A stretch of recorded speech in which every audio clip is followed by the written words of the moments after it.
ಮಾನುಷಿಕ ಬುದ್ಧಿಯಲ್ಲಿ ನೋಡಿದ್ರೆ ನಾವೆಲ್ಲ ನೋಡೋದು ಏನು ಗೊತ್ತಾ? ದೊಡ್ಡ ದೊಡ್ಡ ಗಗನ ಚುಕ್ಕಿ, ಬರಚುಕ್ಕಿ ಅಂತ ಹೇಳುವಂತ ಕಟ್ಟಡಗಳು, ಆಕಾಶದ ಎತ್ತರಕ್ಕೆ ನಿಂತಿರುವ ಮನೋಹರವಾದ ವಾವ್ ಎಂತ ಬಿಲ್ಡಿಂಗು ಎಂಬುದಾದ ಎಲ್ಲ ನಾವು ನೋಡ್ಬಿಟ್ಟು ಬ್ಯೂಟಿಫುಲ್ ಬಿಲ್ಡಿಂಗ್ ಅಂತ ಹೇಳ್ಬಿಟ್ಟು ಹೋಗ್ಬಿಡ್ತೀವಿ.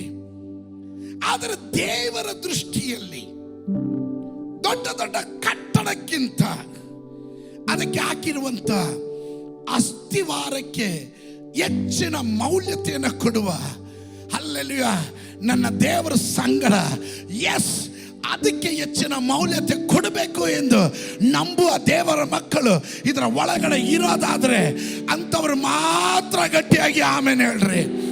ದೊಡ್ಡ ಬಿಲ್ಡಿಂಗ್ ಅಲ್ಲ ಇಂಪಾರ್ಟೆಂಟ್, ಅದರ ಒಳಗಡೆ ಕೆಳಗಡೆ ಹಾಕಿರುವ ಫೌಂಡೇಶನ್ ಅಸ್ಥಿವಾರ ಇಂಪಾರ್ಟೆಂಟ್. ನೀನು ಯಾರು ಅಂತಲ್ಲ, ನಿನ್ನ ಮನೆತನ ಯಾರು ಅಂತಲ್ಲ, ನಿನ್ನ ವಿದ್ಯಾಭ್ಯಾಸ ಏನು, ನಿನ್ನ ಸಂಪತ್ತೇನಲ್ಲ ಮುಖ್ಯ. ನಿನ್ನ ಒಳಗಡೆ ದೇವರು ಹಾಕಿರುವ ಅಡಿಪಾಯ ಅದು ಎಂತ ದೊಡ್ಡದು, ಎಷ್ಟು ದೊಡ್ಡದು ಎನ್ನುವುದು, ದಟ್ ಈಸ್ ವೆರಿ ಇಂಪಾರ್ಟೆಂಟ್.